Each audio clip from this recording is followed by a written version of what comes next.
Mahirap paniwalaan kung gaano kaluho ang mga mayayaman sa Maynila. Isang grupo ng mga kalalakihan at kababaihan ang nagsisigawan sa tuwa, nagpupustahan ng malalaking halaga kung kaya bang biyakin ng isang maskuladong lalaki ang isang buko gamit lamang ang kanyang mga kamay, palakpakan. Nasa kasagsagan ng kasiyahan nang biglang may tumawag mula sa opisina ni Mayor Romualdez ng Makati City. Matapos ang ilang maikling salita, ibinaba ng sekretaryo ang telepono at ipinarating ang mensahe ng kanyang boss. Pumayag na si Mayor na aprubahan ang pagpapatayo ng casino complex sa Manila Bay. Agad na naghiyawan sa tuwa ang lahat sa silid. Si Miguel, Mike, Sarmiento, isang kilalang makapangyarihang tao, ay agad na inilabas ang handa niyang regalo, isang estatwa ng Carabao na gawa sa purong ginto, tumitimbang ng 10 kilo. Panarinig ni Sarmiento na ang gintong iyon ay malinis, walang makakaalam kahit tanggapin pa ito, at umaasa siyang magiging matatag ang kanilang pagtutulungan. Sa ganoong paraan, matagumpay na naakit ni Sarmiento ang sekretaryo ng mayor sa kanyang panig. Ang buong eksena ay lihim na na-record. Nasa kamay na ni Sarmiento ang lisensya para sa kasino. Ang susunod na hakbang ay ang paghahanap ng magandang lokasyon. Gayunpaman, ang gusaling tinitingnan ni Sarmiento sa maliit ay mayroon pa ring ilang maliliit na negosyong umaandar. Mabilis siyang nakaisip ng isang masamang plano. Kasagsagan noon ng pandemyang COVID-19. Karamihan sa mga negosyo ay nahihirapan, kahit ang pambayad sa renta ay hirap maipunan. Sa panahong ito, lumitaw ang Pag-asa Lending, lumapit sa kanila, at nangako ng mga pautang na may napakababang interes upang tulungan silang malagpasan ang krisis. Para sa mga maliliit na negosyante, ito ay parang ulan sa tagtuyot. Lahat sila ay nagpapasalamat na pumirma sa kontrata ng pautang nang hindi ito binabasang mabuti. Kabilang sa kanila si Aling Nena Reyes, may-ari ng isang maliit na kapehan. Ngunit, makalipas ng ilang araw, isang gabi, biglang dumating ang tauhan ni Sarmiento na si Ramon de la Cruz. Bakit hindi nyo tinutupad ang usapan? Binabaan na namin ang interes nyo, hindi ba't pumayag kayong magbayad ng processing fee na 10% ng principal? Pumirma at nag-thumb-mark na kayo. Ngayon, ang multa nyo ay umabot na sa 4 na milyong piso. Noon lamang napagtanto ni Aling Nena na naloko siya. Nang marinig niyang magbabanta siyang tatawag ng pulis, malamig na tumalikod si Ramon. Agad na tinawagan ni Aling Nena ang kanyang anak na si Jose, Joey, Reyes. Ngunit sa sumunod na segundo, sinimulan ng wasakin ng mga tauhan ni Ramon ang kapehan. Mabilis na tumakbo pa uwi si Joey. Nakita niyang tinatakot ng grupo ni Ramon ang kanyang ina, habang siya ay hinaharangan ng mga goons sa labas. Hindi na napigilan ni Joey. Gamit ang kanyang galing bilang dating Philippine Marine, mag-isa niyang pinatumba ang mga tauhan. Pumasok siya sa loob. Nay, okay lang po kayo. Nang hawakan ni Joey sa kwelyo si Ramon at akmang susuntukin, pumasok si Sarmiento kasama ang kanyang malaking bodyguard na si Benjo Aguilar. Walang pakialam na sinabi ni Sarmiento na may utang si Aling Nena, nandito lang sila para maningil. Nang marinig niyang humihingi ng bayad pinsala si Joey para sa kapehan, malamig na umupo si Sarmiento at sinenyasan si Benjo na turuan ng leksyon si Joey. Matapos ang ilang malalakas na suntok, kahit lumalaban si Joey, unti-unti rin siyang nanghina. Pinanood ni Sarmiento ang buong pangyayari. Nakita niya ang husay sa pakikipaglaban ni Joey kaya't nagkaroon siya ng ideya, gusto mo bang magtrabaho para sa akin? Dinuraan ni Joey ang sahig malapit sa kinatatayuan ni Sarmiento bilang pagkasuklem. Bilang ganti, ginilitan siya ni Sarmiento sa mukha gamit ang kutsilyo. May husay si Joey sa pakikipaglaban dahil dati siyang miyembro ng Philippine Marines. Pagkatapos ng serbisyo, naging amateur boxer siya, lumalaban sa maliliit na liga sa barangay. Kahit kaunti lang ang nanunood, matitindi pa rin ang laban. Sa isang laban, kalaban ni Joey si Luisito, Lito, Santos. Matapos magpakiramdaman, kumpiyansang sinabi ni Lito, kapag napaiyak kita sa bagbog, aasikasuhin talaga kita. Nagsimula ang laban. Unti-unting napansin ni Lito ang galing ni Joey. Mahusay dumpensa si Joey at matalas gumanti. Wow! Ang ganda ng banat. Sa huli, si Joey ang nanalo. Dahil panahon ng pandemya, si Lito, pagkatapos ng laban, ay walang matinong makain. Binigyan siya ng 100 peso ng manager, at nakita niya ulit si Joey. Gusto mong kumain ng inihaw na liempo kasama ko. Nang marinig ang inihaw, mabilis na sumunod si Lito. Sa kanilang pag-uusap, nalaman ni Lito na ang napanalunan ni Joey ay maliit na bahagi lang ang tinira niya, karamihan ay ibinigay sa ina para pambayad sa renta ng kapehan. Ang tatay niya noon ay nasangkot sa kaso sa lupa laban sa isang malaking korporasyon kaya sila nagkautang-utang. Kung ano-anong trabaho na ang pinasok ni Joey. Nagtrabaho ako dati sa inihawan. Kaya pala ang galing mong magbaliktad ng karne. Nang malaman ni Lito na si Joey ay dati ring Marine at mas senior sa kanya, nauna si Joey, bigla siyang na-excite, uy. Sir, batch 1216 ako. Anong ginagawa mo? Umupo ka nga. Mabilis na naging magkaibigan ang dalawang dating sundalo. Sabay silang kumain ng masarap na inihaw, nagkwentuhan tungkol sa hirap ng buhay dahil sa pandemya, at ramdam nila ang kawalan ng pag-asa. Dapat sumama ka sa akin, humanap tayo ng mas malaking oportunidad, sabi ni Lito. Hindi pwedeng ganito ka lang palagi, kung ano-anong sideline. Ang hirap kumita ngayong pandemya. Napabuntong hininga si Joey, matumal din ang kapehan ni nanay. Sa susunod, ililibre kita ng mas masarap. Isang araw, dahil may nag-positive sa COVID-19, ipinasara ang boxing gym ng 1 linggo. Magpahinga ka muna.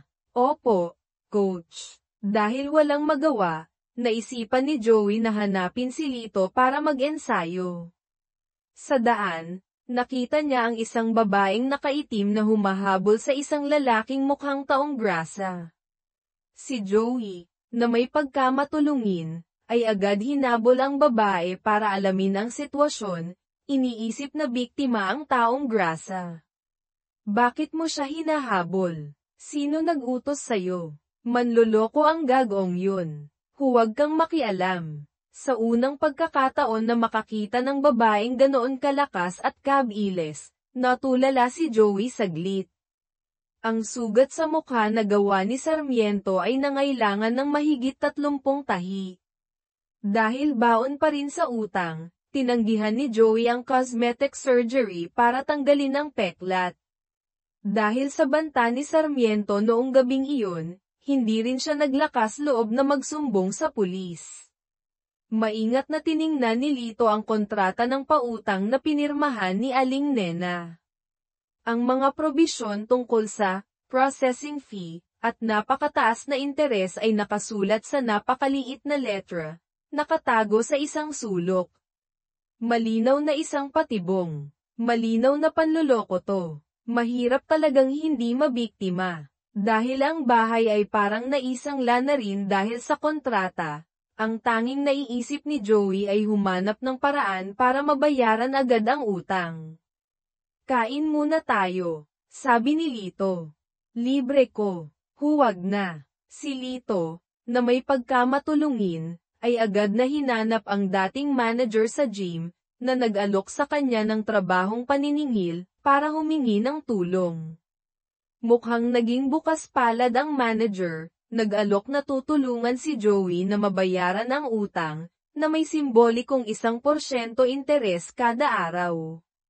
Pero ang kapalit, kailangang magtrabaho sina Joey at Lito para sa kanya maningil ng utang.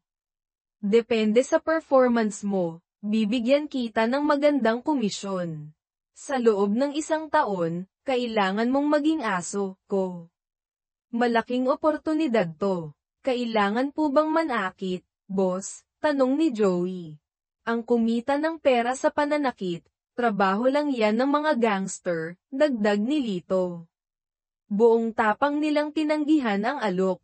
Joke lang po, Palem, boss. Habang hindi nila alam ang gagawin, hinanap sila ni Kapitan Berto, barangay captain, isang senior ni Lito sa Marines. Punta ka dito, dali. Ang tinutulungan ni Kapitan Berto ay isang napakayamang tao na nagngangalang Don Ricardo Velasco. Nais niyang maghanap ng mapagkakatiwalaang bodyguard para sa kanyang pamangkin, mas maganda kung dating sundalo, may mabuting pagkatao, at magaling sa martial arts. Nang malaman ni Kapitan Berto na kailangan ni Joey ng pera, sinabihan niya itong mag-apply din, para makahanap ng trabaho at maresolba ang problema. Masayang pumayag ang magkaibigan. Mabilis na nakarating ang mga papeles nila kay Don Ricardo. Mukhang nasiyahan siya kay Joey. Sa itsura pa lang, mukhang seryoso at masipag itong binata. Tungkol naman kay Lito, nakasulat sa record na minsan siyang nakipagbasag ulo sa isang grupo sa Tondo bago pumasok sa militar, at namuhay ng tahimik pagkatapos lumabas. Kinabukasan, pumunta ang magkaibigan sa lugar ng interview, isang mamahaling Japanese restaurant sa Bonifacio Global City. Ngunit sinabi ng may-ari na isa lang ang pwedeng pumasok. Sinubukan ni Lito na gamitan ng tingin ang chef, may-ari, pero mabilis siyang natalo sa ora nito. Napagtanto niyang hindi ordinaryong tao ito. Sa pribadong silid, naghihintay si Don Ricardo na may mabait na ngiti. Hindi niya itinanggi na dati siyang may-ari ng isang malaking lending company, pero ngayon ay nagbagong buhay na nagbukas ng isang bookstore at tumutulong sa kapwa. Madalas siyang magpahiram sa mga mahihirap na nangangailangan ng tulong pinansyal ng walang interes. Ang mga nagpapasalamat ay nagdadala ng mga prutas o pasalubong kapag nagbabayad. Ang kabutihan ni Don Ricardo ay minsan ding inaabuso ng mga manloloko. Ang kanyang pamangkin, si Isabel, Velasco, ang tumutulong sa kanya minsan na maningil ng mga mahihirap na utang. Ito lang po ang nakuha ko, Tito. Sa totoo lang, hindi sila magkamag-anak, pero itinuturing siyang parang tunay na pamilya ni Don Ricardo. Gayunpaman, kahit magaling si Isa, babae pa rin siya at minsan ay nasusugatan kapag naniningil. Kaya nais ni Don Ricardo na kumuha ng bodyguard para protektahan siya. Si Joey, bagamat hindi magaling magsalita, ang kanyang sinseridad ang naging susi. Mukhang nasiyahan si Don Ricardo. Mukhang tahimik ang batang yan pero mabuti siyang tao. Mukhang kailangan niya talaga ng pera. Ayusin niyo na ang para sa kanya ngayong araw. Bilang pasasalamat kay Lito, inimbitahan siya ni Joey na kumain sa bahay nila kasama ang ina. Maya-maya lang, isang malaking sorpresa ang dumating. Kumatok ang driver ni Don Ricardo, si Mang Oscar. Personal niyang iniabot kay Joey ang 1,000,000 peso na cash advance na sweldo para sa 2 taon para mabayaran ang utang ng ina sa Pag-asa Lending. Niyakap ni Joey ang pera, lumuluha sa sobrang pasasalamat kay Don Ricardo. Nagsisi naman si Aling Nena dahil naapektuhan niya ang kinabukasan ng anak. Ngunit hindi siya sinisi ni Joey. Makakabangon pa rin ako pagkatapos ng 2 taon, Nay. Ang importante sa akin ay ang makasama kayo ng masaya. Salamat sa iyo, Lito. Kinabukasan, dinala ni Lito si Joey sa bookstore ni Don Ricardo sa tamang oras. Si Lito, kahit magaling magsalita, ay hindi napili bilang pangunahing bodyguard. Gayunpaman, nakiusap siya kay Don Ricardo na bigyan siya ng pagkakataong tumulong. "Kayo po ang bahala, Don." "Salamat po," sinabi ni Don Ricardo na para maging opisyal ang trabaho, kailangang pumayag ang pamangkin niyang si Isa. Malaki ang tiwala niya kay Joey. Binigyan pa niya sila ng ATM card na walang password para magamit sa mga gastusin sa trabaho. Pagkatapos, pumunta sila sa apartment ni Isa para hintayin siya. Natigilan si Joey nang makita ang litrato ni Isa, siya pala ang babaeng nakaitim na muntik na niyang mahuli noon. Sunod, napansin ni Lito na ang silid ay mukhang library pero ang mga estante ay puno pala ng cash. Habang namamangha si Lito sa silid na naglalaman ng ₱100,000, nag-aalala naman si Joey. Natatakot siyang hindi siya tatanggapin ni Isa dahil sa nangyari dati. Gaya ng inaasahan, kahit anong galing ni Lito magsalita, malamig pa rin ang tugon ni Isa, na sanay kumilos mag-isa, "Hindi ko kailangan. Kahit kailan hindi ko kakailanganin.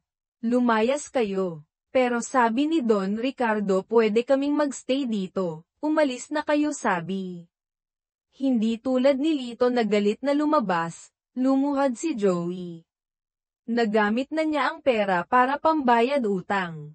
Kung hindi siya matanggap sa trabaho, hindi niya alam kung saan kukunin ang ipambabayad kay Don Ricardo. Si Isa, nang marinig ang paliwanag ni Lito, at marahil ay nakilala na rin si Joey, lumambat ang ekspresyon. "Tumayo ka dyan. Kumain muna tayo. Masarap na hamburger." Oh. Ikinwento rin ni Isa ang tungkol sa kasong iniimbestigahan niya, si Mang Celso.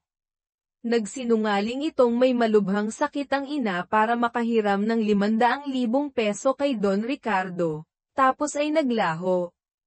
Kamakailan, nalaman ni Isa na nagpapanggap itong taong grasa at namamaalamos malapit sa Baclaran Church, habang nagnanakaw ng mga ID ng mga tunay na palaboy para gamitin sa pagpaparehistro ng mga pekeng kumpanya at iligal na pangangalap ng pondo. Sa mas malalim na imbestigasyon, natuklasan niyang konektado si Mang Celso sa isang taong nakilala na ni Joey, walang iba kundi si Ramon de la Cruz. Inatasan ni Isa sina Joey at Lito na subaybayan ang grupo ni Mang Celso. Ano man ang mangyari, huwag na huwag kayong makikialam, kundi masisira ang plano. Kaya't lihim nilang sinundan ang tatlong lalaking nakadisguise. "Boss, okay ba yan? Hanap tayo ng hindi palasing." Kitang-kita nila kung paano ninakaw ng mga ito ang ID ng isang natutulog na taong grasa.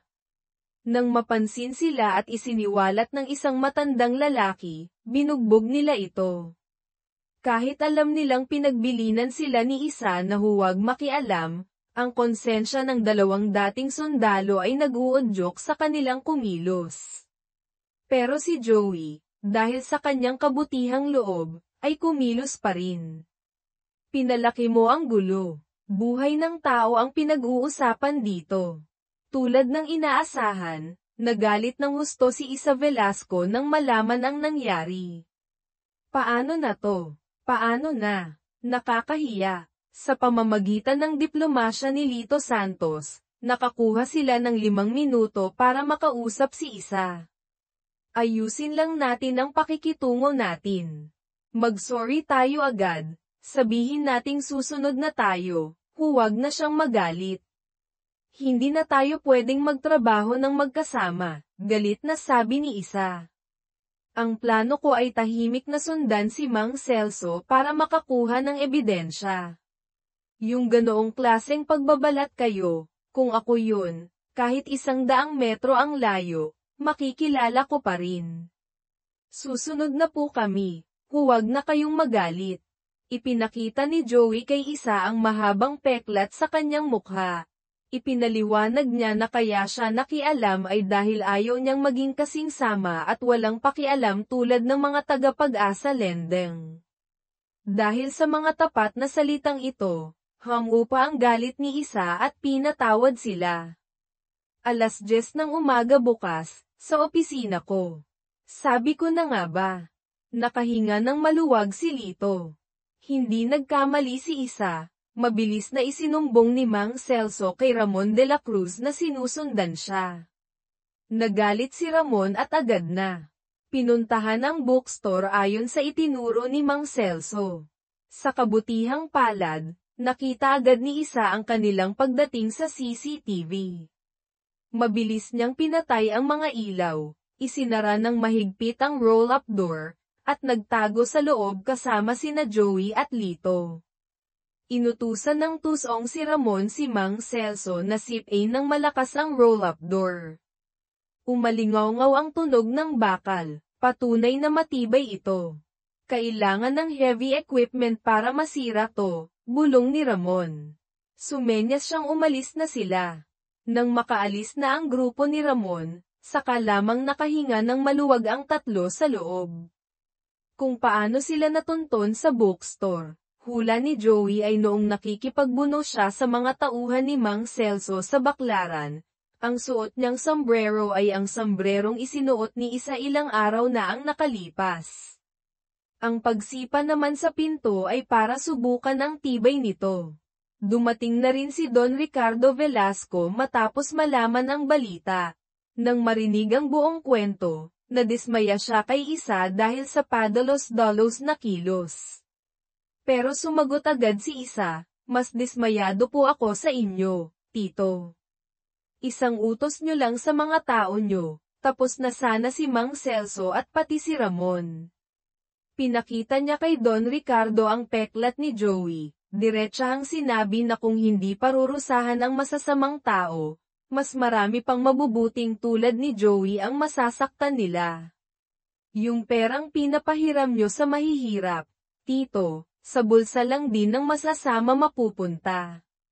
Nang idagdag ni Joey na ang sumugat sa kanya, si Miguel Sarmiento, ay may katulad ding mahabang peklat sa kaliwang pisngi, natigilan si Don Ricardo, may naalala sa nakaraan. Pakialam mo nga para kay Tito, Apo, kung ang presidente ng Pag-asa Lendeng ay si Miguel Sarmiento nga ba? Samantala, si Miguel Sarmiento ay abala sa kanyang plano. Ang casino complex ay panakip-butas lamang. Ang tunay niyang layunin ay lihim na kunan ng video ang mga opisyal at mayayaman na ilegal na nagsusugal, gamitin ito para mangikil, at kung kinakailangan, ibigay ang ebidensya sa pulis. Kapag bumagsak na ang reputasyon at halaga ng hotel, kung saan itatayo ang kasino, bibilhin niya ito sa napakamurang halaga. Ngunit habang nagpapakasaya si Sarmiento sa kanyang plano, ang may-ari ng hotel, isang mayamang tagapagmana na si Paulo Say, ay dumating kasama ang pinsan niyang si Police Captain de la Cruz. Mukhang nanggugulo. "Kuya, kapag nalasing ako at nanggulo, awatin mo ako ha," sabi ni Paulo sa pinsan. "Ikukulong kita agad," pabirong sagot ni Kapitan de la Cruz. Matapos ang ilang tagay, lumabas ang kayabangan ni Paulo. Pinagtawanan niya si Sarmiento, sinabing hindi ito karapat-dapat na makipag-partner sa malaking proyekto. "Ikaw ba yung tipo na kapag dehado, tatahimik na lang? Ganyan ba kayo tinuruan sa tondo?" Bagamat makapangyarihan si Sarmiento, umiiwas siyang direktang makabangga ng pulis. Pero pagdating sa mga tusong plano, walang inaatrasan si Sarmiento. Sinensyasan niya ang kanyang kanang kamay, si Marco Santos, isang dating police cadet, na hanapan ng butas si Paulo Say. Napakabisa ng plano ni Marco. Nag-set up siya ng maliit na insidente para palabasin si Paulo sa party. Yung kotseng sinabi kanina, pumasok na sa parking. "Sige, pupuntahan ko lang saglit, Presidente Sarmiento." Mabilis na hinarang ng grupo ng mga matitipunong lalaki si Paulo Say sa isang tahimik na lugar. Kakasimula palang magsalita ay pinagsusuntok na siya. Nang dumating si Marco, bagbog sarado na si Paulo. Akala mo dahil pulis yang pinsan mo, matatakot na si Presidente Sarmiento sa'yo. Sigaw ng isang gun. Tama na po. Alam ko nang mali ako. Patawarin niyo na po ako. Sa ilalim ng pananakot, napilitan si Paulo na maghubad para sa kaiyahiyang video. Natuwa si Sarmiento nang matanggap ang video, hanga sa galing ni Marco. Ang mga ganitong klaseng video na pwedeng ipang-blackmail, may isang USB pa siyang puno nito sa kanyang safe. Sa kabilang banda, nakumpirma ni Don Ricardo na si Miguel Sarmiento nga ang nasa likod ng Pag-asa Lending. Maraming taon na ang nakalipas, si Sarmiento ay isa lamang niyang maniningil. Si Don Ricardo noon ang kinikilalang hari ng mga nagpapautang sa Maynila, ngunit isang araw, bigla niyang inanunsyong isasara na ang kumpanya at tatalikod na sa mundong iyon. Hindi niya akalaing ito ang magbibigay ng ideya kay Sarmiento na agawin ang kanyang trono. Isang gabi, inutusan ni Sarmiento si Benjo Aguilar na magdala ng locksmith para pasukin ang dating opisina ni Don Ricardo. Mabuti na lang at napansin ni Mang Oscar, driver, bodyguard, sa security room ang nangyayari sa CCTV. Mukhang may pumasok sa opisina. Ilan sila? Parang dalawa. Agad na nagmaneho si Don Ricardo papunta sa opisina, hiniram pa ang batuta ni Mang Oscar. Sa loob ng opisina, abala pa rin ang grupo ni Benjo Aguilar sa pagwasak ng Caja de Hierro para makuha ang pinakamaraming cash hanggat maaari. Nagpang-abot silang tatlo, Don Ricardo, Benjo, Sarmiento, sa dilim. Paano ka nakapasok dito? Si Don Ricardo noon ay malakas pa, madali niyang napasuko si Benjo. Ngunit habang tinatanong niya kung sino ang nagutos, tinraidor siya ni Sarmiento mula sa likuran gamit ang isang matigas na bagay. Ang kaliwang pisngi naman ni Sarmiento ay nasugatan din sa gitna ng gulo, marahil ng maliit na kutsilyong laging dala ni Don Ricardo noon, na nag-iwan ng permanenteng peklat. Ngunit isa laban sa dalawa, na may kasama pang mga tauhan si Benjo. Natalo si Don Ricardo, binugbog ng husto at walang awang inihagis ni Benjo Aguilar palabas ng bintana mula sa mataas na palapag. Himalang nabuhay siya, ngunit mula noon ay naging baldado na siya, hirap maglakad, kailangan ng tungkod.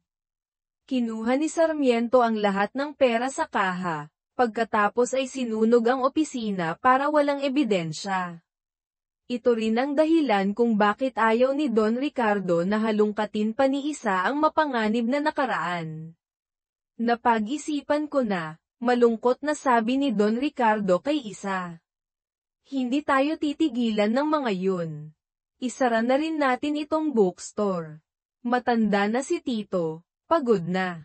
Wala na akong lakas at tapang na lumaban pa sa kanila. Iiwan ko na sa iyo ang lahat, magpapahinga na lang si Tito. Sa ibang lugar, halos lahat ng perang ninakaw ni Sarmiento kay Don Ricardo ay ginawa na niyang purong ginto. Plano niya, kapag nagkagulo sa Pilipinas, dadalhin niya ang ginto sa Vietnam para magsimula ulit. Sapat na tong ginto para mabuhay tayong parang hari doon, sabi ni Sarmiento kay Benjo Aguilar. Lahat ibibigay ko sa'yo. Sa'yo lang ako aasa, Benjo. Ang grupo ni Isa, Joey, at Lito, matapos mag-usap, ay nagdesisyong si Mang Celso pa rin ang puntiryahin para makakuha ng mas malaking lead. Ngunit nang palihim silang magmaneho papalapit sa tinitirhan nito pagsapit ng gabi, naunahan sila ng mga lookout ni Mang Celso. Huminto ang kotse, pero walang bumaba. Nandito na sila. Ituloy ang plano. Mabilis na nagkunwaring umaalis ang grupo ni Mang Celso. Hindi alam ni Naisa na patibong ito, kaya sinundan pa rin nila.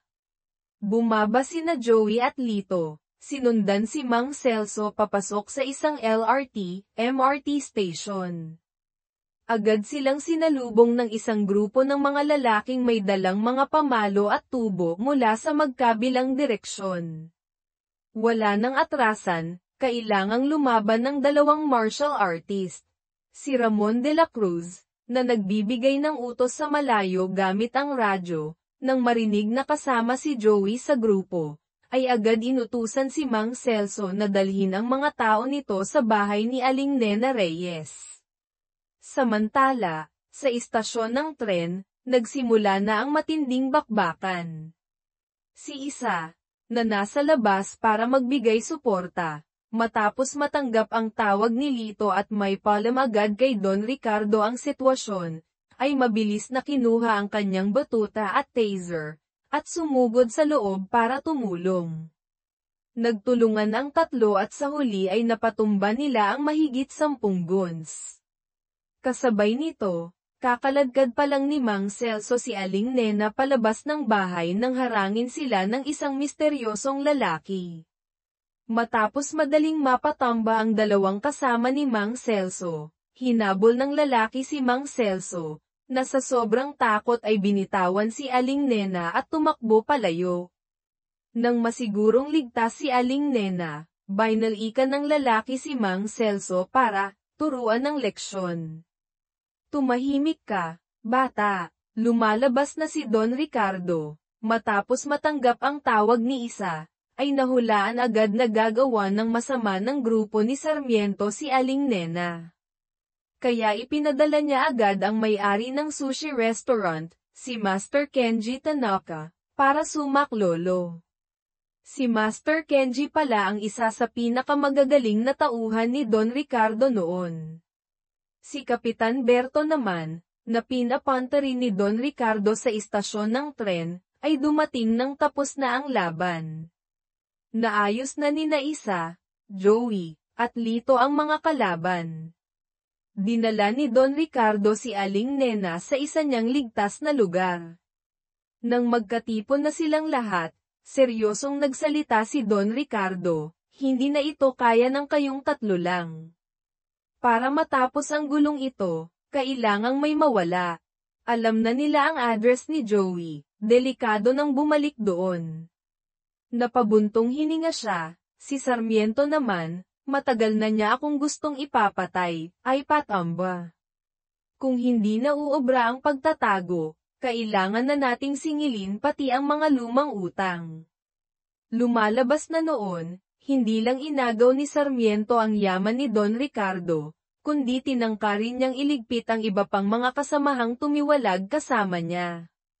Ngunit ang dalawang pinakamahalaga, bukod kay Don Ricardo na nabuhay pero nabaldado, ay nakatakas, si Master Kenji Tanaka, ang may-ari ng sushi restaurant, at si Mang Dante, isa pang dating pinagkakatiwalaang tauhan na hindi pa alam kung nasaan. Sa ospital, marahil kung saan dinala ang mga nasugatang guns, nang nanginginig na inilarawan ni Mang Celso ang taong bumugbog sa kanya, gamit ang teknik na parang sa sushi knife, agad na naintindihan ni Sarmiento. Si Mang Dante iyon, ang isa pang nakatakas noon. Nagngit-ngit si Sarmiento, ako na ang bahala sa labas.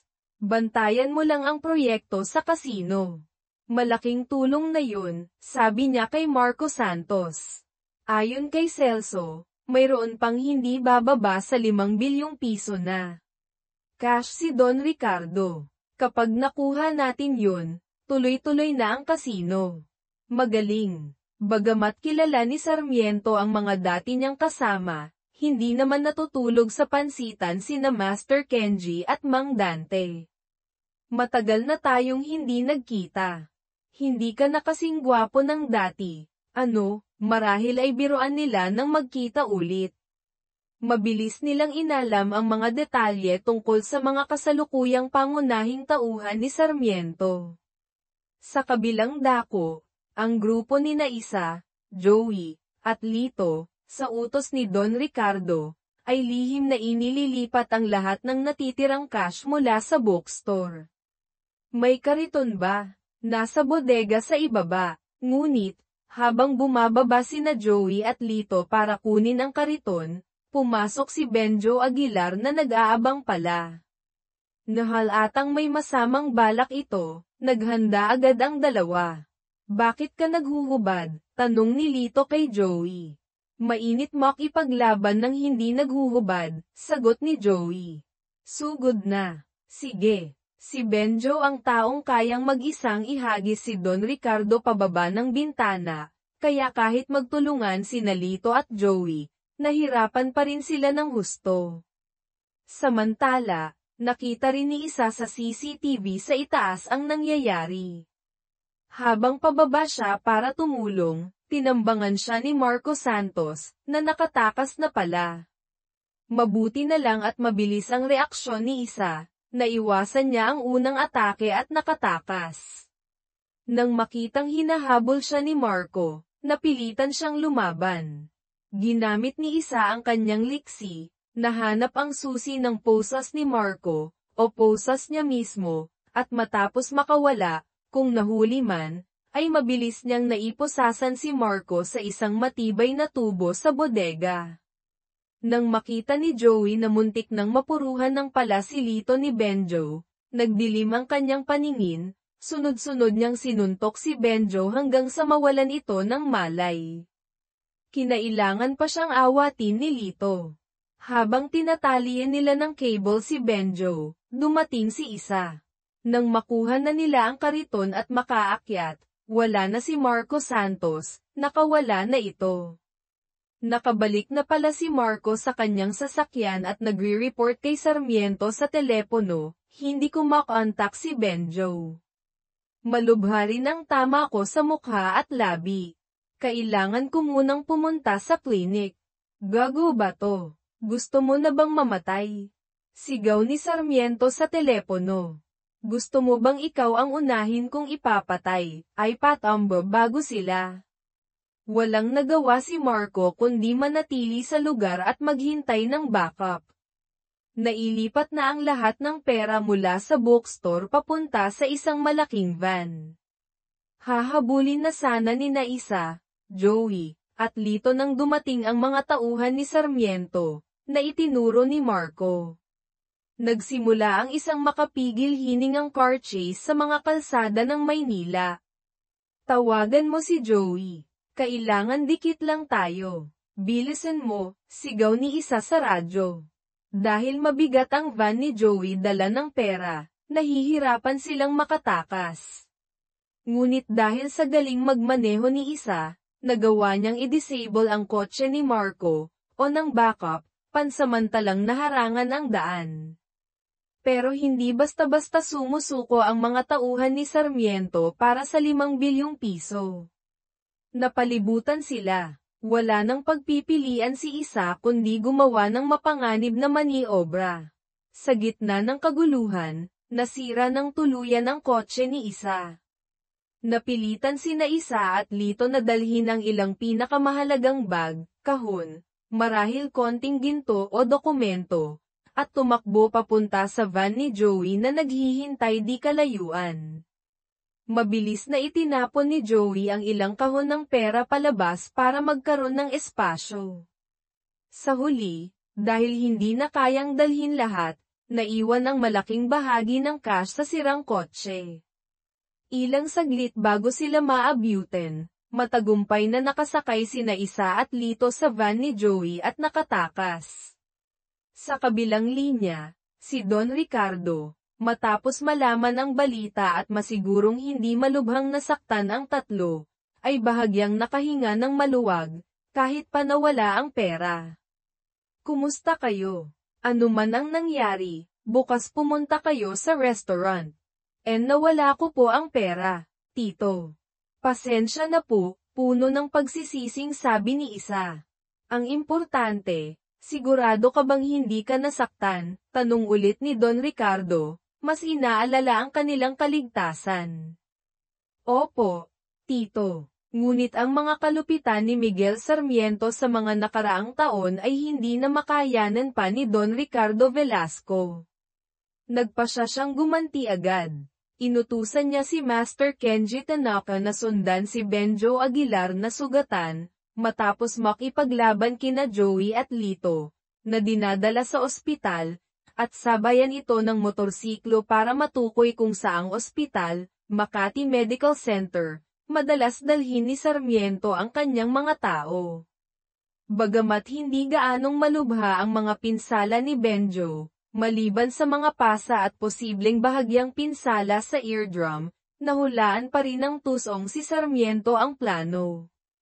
Iniwan nila si Benjo doon hindi dahil abala sila sa paglipat ng pera kaya wala silang oras sa kanya. Siguradong gagawa ng paraan ang mga yun para saktan ako gamit si Benjo. Marco, magpadala ka pa ng mga tao para magbantay ng mahigpit sa Makati Med, pasuotan mo sila ng damit ng pasyente o staff, ihalo mo sa karamihan, magdala sila ng gamit, armas. Si Sarmiento, na minsan ding sinanay ni Don Ricardo, ay nahulaan din na marahil ay naimbestigahan na ng kalaban ang tungkol kay Ramon de la Cruz. Kaya inutusan din niya si Marco Santos na palihim ding subaybayan si Ramon. Pati ang posibilidad na ipadala ni Don Ricardo si Master Kenji, na kilala sa galing sa motorsiklo, para sumubaybay ay nahulaan din niya. Dahil sa mahusay na ipinakita ni Isa, Joey, at Lito, labis na nasiyahan si Don Ricardo, lalo na kay Joey. Napansin din niyang simula nang makilala ni Isa ang dalawa, naging mas masayahin ito. Subalit, ayaw na ni Don Ricardo na masangkot pa ang tatlong kabataan sa madugong labanang ito.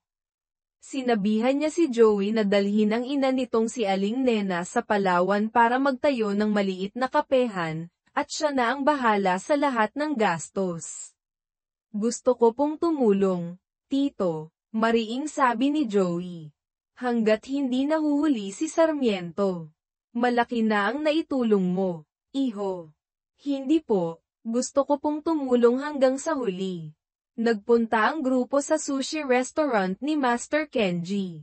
Ang husay niya sa kutsilyo ay hindi lang sa labanan kamangha-mangha, kundi pati sa paggawa ng sushi na nagpapasabog sa panlasa ng lahat. Tungkol sa susunod na plano, matapos mag-usap ang grupo, Don Ricardo, Kenji, Mang Dante na dumating na rin, Isa, Joey, Lito, napagdesisyonan nilang hatiin ang puwersa sa dalawa. Ang unang grupo, sa pamumuno ni Master Kenji na pinakamabilis kumilos, kasama si Isa, ang haarang at magliligpit sa kanang kamay ni Sarmiento na si Ramon de la Cruz. Pagkatapos magtagumpay, saka palang ipapaalam sa ikalawang grupo. Ang ikalawang grupo, sa pamumuno ni Mang Dante kasama ang dalawang batang mandirigma na sina Joey at Lito, ang papasok sa ospital, Makati Med, para dakpin ng buhay si Marco Santos. Ang dahilan, si Marco ay dating pulis, maaaring hindi lubos ang katapatan kay Sarmiento, at napilitan lamang sumunod dahil sa katusuhan at kalupitan nito. Umaasa silang makakakuha ng mahalagang impormasyon mula kay Marco. Ang grupo naming Marines, siguradong malaki ang maitutulong, excited na sabi ni Lito. Napangiti si Mang Dante, dati rin akong Marine, bata. Kung ganoon, sir na po ang itatawag ko sa inyo. Akmang say saludo si Lito. Umupo ka nga, selot, biro ni Mang Dante. Ako'y nakamotorsiklo, kaya kahit matalo, mabilis akong makakatakas, sabi ni Kenji. Mabilis din ang scooter ko, hirit ni Isa. Tiningnan siya ni Kenji, wala akong sinabi. Bago kumilos, pumili sina Master Kenji at Isa ng isang malakas na sports car na gamay ni Isa. Tinuruan din siya ni Kenji ng ilang teknik sa opensiba at depensabang pagmamaneho. Perpekto. Tinuruan naman ni Mang Dante sina Joey at Lito kung paano gamitin ang ordinaryong kutsilyo bilang epektibong sandata, lalo na ang tamang hawak para hindi magulas at paano ito isabay sa kanilang mga suntok.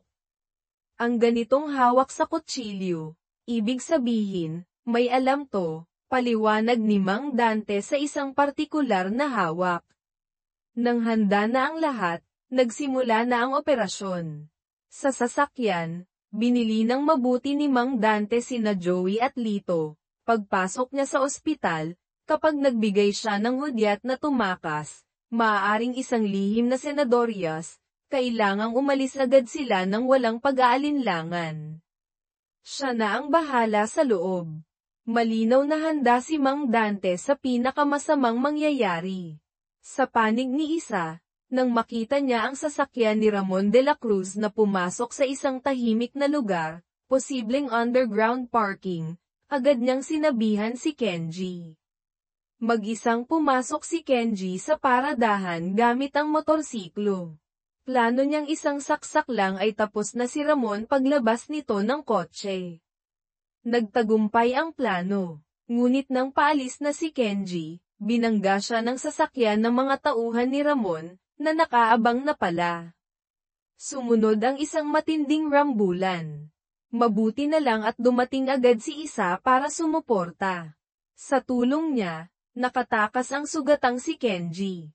Matagumpay silang nakaalis. Si Mang Dante, matapos matanggap ang balita ng tagumpay ni Kenji, bago ito inatake, ay bumaba na rin ng sasakyan para simulan ang plano sa Makati Medical Center.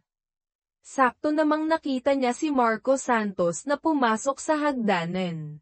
Agad silang sumunod, ngunit napansin pa rin sila ng mga tauhan ni Sarmiento, na nagpanggap na staff ng ospital, na nagbabantay doon. Sina Joey at Lito ang humarap sa mga humahabol na tauhan. Diretsyong sinugod ni Mang Dante si Marco Santos at pinatulog ito gamit ang isang mabilis na tira. Matapos ang misyon, dinala nila si Marco sa isang ligtas na bodega na naihanda na. Kumuha kayo ng tubig na may asin, utos ni Mang Dante. Ito na siguro. Nakahanap si Joey ng malaking supot ng asin. Saan ang tubig? May gripo sa baba. Habang tinatalian ng dalawang nakatatanda, dumating na rin si Kenji. Kahit sugatan, si Marco. Tumawag si Don Ricardo, 5 minuto pa, darating na si Tito. Sabihan mo si isa at ang dalawang bata na magbantay sa tabi. Ibuhos. Gaano karami? Tanong ni Lito. Ayon sa bilin ng mga nakatatanda, nakagawa ang 3 kabataan ng isang timbang tubig na may maraming asin. Opisyal nang nagsimula ang interogasyon. Hindi malinaw kung ano ang layunin ni Don Ricardo, pero pinaiwan niya ang 3 kabataan para masaksihan ito. Ang marahas na paraan ng pagtatanong, paggamit ng tubig asin sa sugat o pagpapainom nito, ay hindi kinaya ni isa, napatalikod siya. Sinabi sa kanya ni Don Ricardo na malamang ay hindi na siya makakaligtas sa huling laban. Kailangan niyang turuan si isa kung paano harapin ang mga taong kasing sama ni Sarmiento sa limitadong panahong natitira. Bumaling siya kay Joey. Joey, mapoprotektahan mo ba sila? Ako po ang bahala hanggang sa huli, Don Ricardo, matatag na sagot ni Joey. Para manalo laban sa ganyang kalakas na kalaban, tiningnan ni Don Ricardo silang 3, kung wala kayong tiwala sa sarili nyo at sa kasama nyo, babagsak kayo agad. Si Marco Santos sa loob ng bodega ay bagbog sarado na. Kahit tikom pa rin ang bibig, ginamit ni Don Ricardo, na eksperto sa psychological warfare, ang kanyang mga alas. Inisa-isa niya ang mga planong pagtakas na malamang ay inihanda ni Marco. Pagkatapos, tinanggalan niya ito ng pag-asa. Kukunan kita ng litrato ngayon, ipapadala ko kay Sarmiento. Sasabihin kong nagsalita ka na. Titigil na si Sarmiento sa paghahanap sa'yo, pero magpapadala siya ng mga aso, para linisin ka. Para sa kanya, pinakaligtas kung mawala ka na. Matapos mangako si Don Ricardo na kapag bumagsak ang pag-asa lending ni Sarmiento, hindi na kailangang mag-alala ni Marco sa kanyang buhay. Sa wakas, si Marco, na alam ang kalupitan at pagiging paranoid ni Sarmiento, ay sumuko na. Matapos timbangin ang mga bagay-bagay, ang taong laging inuuna ang sariling interes tulad ni Marco ay ibinunyag na ang lahat ng taktika, plano, at puwersa ni Sarmiento. Ikinwento rin niya ang nangyari kay Paulo Say, at ang tungkol sa safe ni Sarmiento na naglalaman ng mga sensitibong video ng mahigit 50 kilalang tao. Smart safe yun galing Germany. Kailangan ng ugat sa kanang kamay ni Sarmiento para mabuksan. Kapag nagkaproblema, pwedeng i-activate ang self-destruct gamit ang telepono. Samantala, si Sarmiento, matapos malaman ang nangyari kay Ramon at ang pagkawala ni Marco, ay agad pumunta sa ospital. Ngunit ang nakita lang sa CCTV ay ang pagdukot kay Marco ng 3 tao, hindi makilala, malapit sa hagdanan. Walang CCTV sa loob ng hagdanan. Walang nakakaalam kung ano ang nangyari sa loob. Kumusta si Ramon? Tanong ni Sarmiento. Hindi pa rin po nagigising, boss. Hanapin nyo ang management ng mga kalapit na building. Kausapin nyo. Kailangan nating malaman ang plaka ng sasakyan ng umatake kay Ramon, galit na utos ni Sarmiento. Dahil wala na si Marco Santos para magbigay ng impormasyon mula sa loob, si Kapitan de la Cruz, pinsan ni Paulo Say, ang naging target ni Sarmiento. Ibigay mo sa akin ang telepono. Tinawagan ni Sarmiento ang kapitan. Binigyan niya ito ng 5 oras para alamin ang kinaroroonan ng nagmamotorsiklo, si Kenji. Ang paraan para pilitin siyang sumunod ay simple lang, kapag hindi mo nahanap sa loob ng 5 oras, ipapakalat ko sa internet ang nakakahiyang video ng kapatid mo. Kapag gumawa ka ng kahit anong kalokohan, ipapakalat ko pa rin. Kawawang magkapatid na Say, hawak na sila sa leeg ni Sarmiento. Agad bumalik si Kapitan de la Cruz sa presinto, sinimulang halongkatin ang lahat ng CCTV sa lungsod.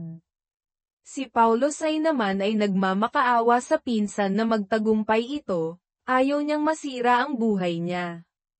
Akala mo ba hahayaan kong makalusot ang gagong yun na nanggago sa pamilya natin? Huwag kang mag-alala, pag-alo ni De La Cruz sa kapatid. Kuya, tiwala ako sa'yo. Samantala, masaya si Don Ricardo dahil sa tagumpay ng unang operasyon. Nangako siyang pagkatapos ng lahat, kapag nabawi na niya ang perang ninakaw ni Sarmiento, ililibot niya sa mundo sina Isa, Joey, at Lito. Sina Joey at Lito naman ay hindi pa rin makapaniwala at nasusuklem sa mga karumal-dumal na plano ni Sarmiento. Basta kumita lang ng pera, gagawin niya lahat, bulong ni Lito. Hindi ka kikita ng ganyang kalaki kung susunod ka sa batas, mapait na sabi ni Joey. Nakakatakot talaga, buntong hininga ni Don Ricardo. Minsan, pinipilit tayo ng lipunan na uminom ng mapapait na alak, iinumin nyo ba? Tiningnan niya ang 2 binata. Hindi pa kayo nalalasing kahit minsan.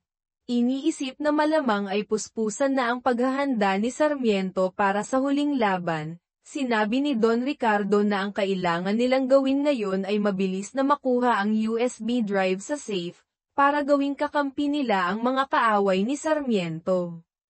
Dahil sa matagumpay na unang operasyon, naging mataas ang kumpiyansa ng lahat para sa mga susunod na hakbang. Kaya't nag-inuman sila para mag-celebrate, maliban kay Joey. Kung mahina ang tolerance, huwag nang magpanggap, biro ni Kenji kay Lito na medyo tinatamaan na. Pagod tayong lahat ngayon.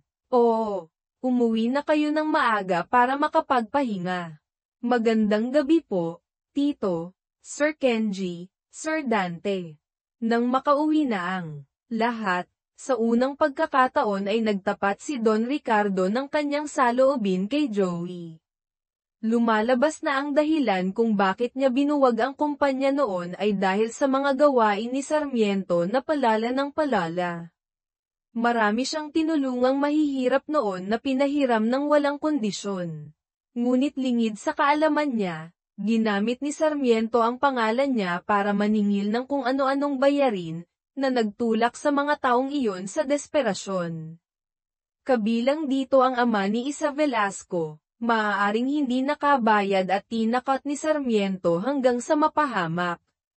Ang matinding guilt na iyon ang nagtulak kay Don Ricardo na hanapin at kupkupin si Isa.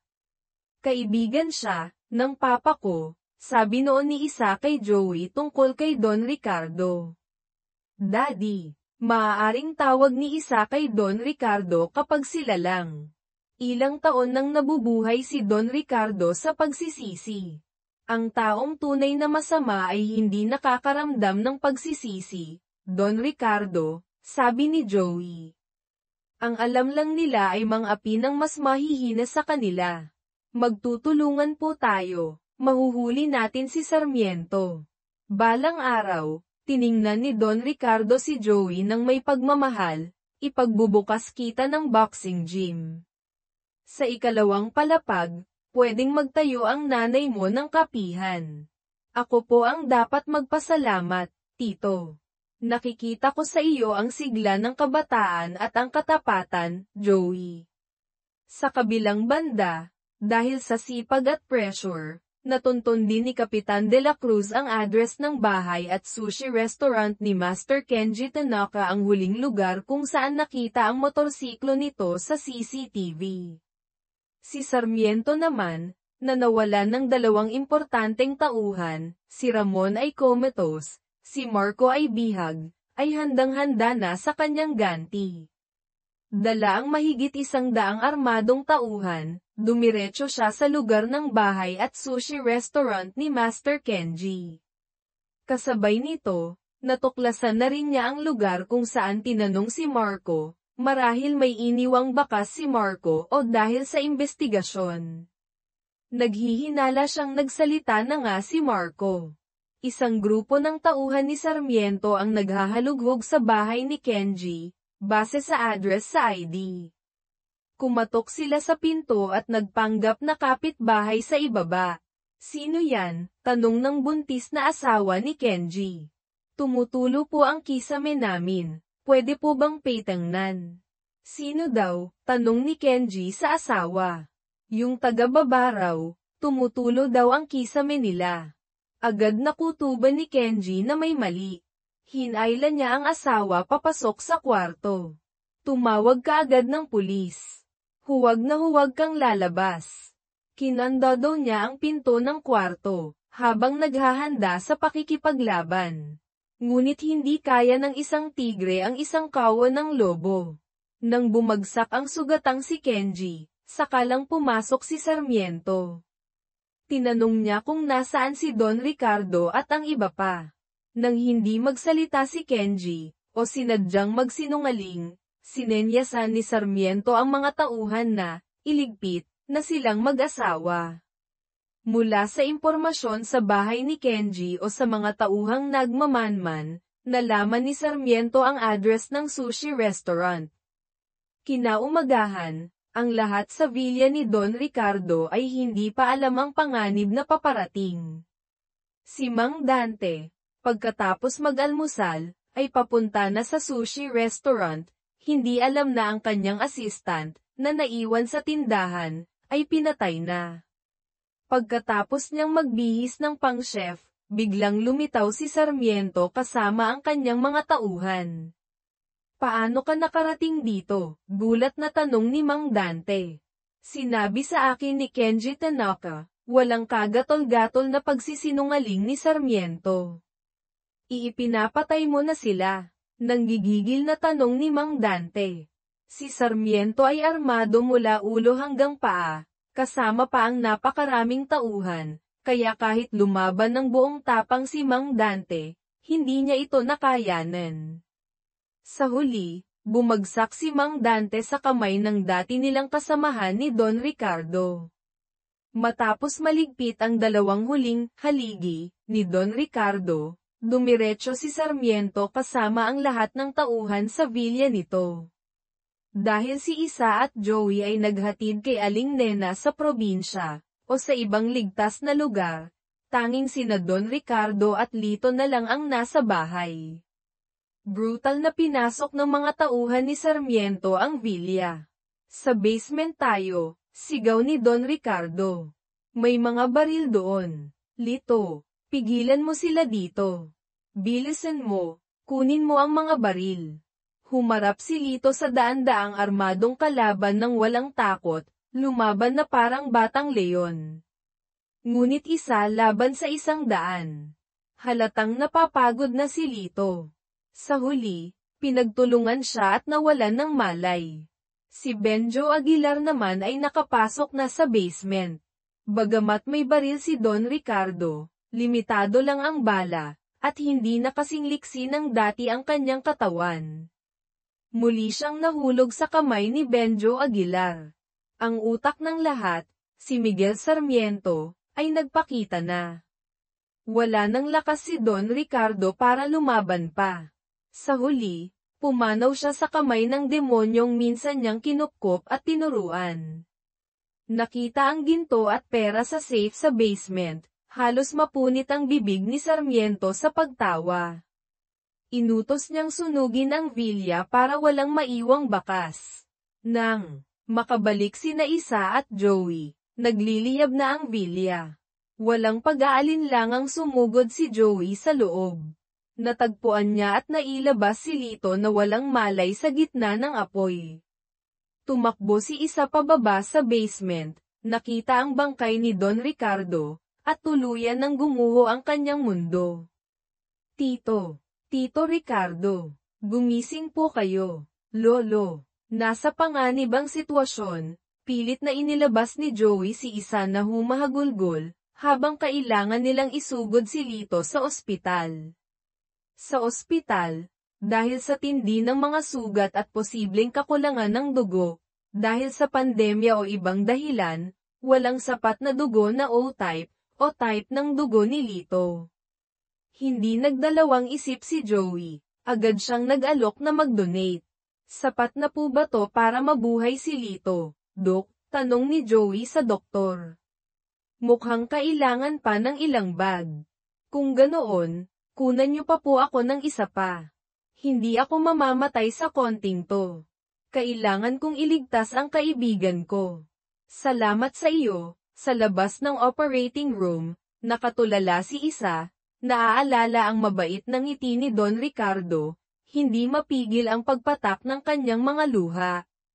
Nagsisisi siya ng husto, iniisip na dahil sa katigasan ng ulo niya noon at sa mga desisyon nila kamakailan, maraming tao ang namatay.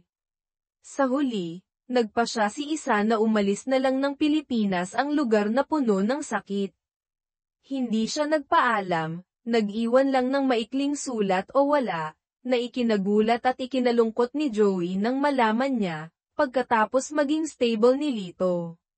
Sa kabutihang palad, nalagpasan ni Lito ang panganib. Nang maglaon, dinala sila ng tapat na driver na si Mang Oscar sa kanyang probinsya para magpagaling at magtago kay Sarmiento. Mula nang gumaling ang mga sugat ni Lito, nagsimula silang magsanay ng walang tigil. Pinapalakas ang katawan at hinahasa ang kakayahan sa pakikipaglaban. Takbo tuwing umaga, ensayo sa martial arts, kitang-kita ang paglaki ng kanilang mga muscle. Hindi sila nagpapabeya kahit isang araw, nagniningas ang pagnanais na makaganti. Nang makita ni Mang Oscar ang kasipagan at determinasyon ng dalawang binata, nag-alala siya at tumutol noong una. Para sa kanya, ang pagharap nila kay Sarmiento ay parang pagpapakamatay. Mas maraming magagaling sa inyo ang pinatay na ni Sarmiento. Kinuha niya ang pinakamahalaga sa kanila. Ngunit sa huli, naantig siya sa kanilang katapatan, matibay na loob, at mga kilos, ang pagkakaisa ay nakakapagpagalaw ng bundok, sabi ni Joey.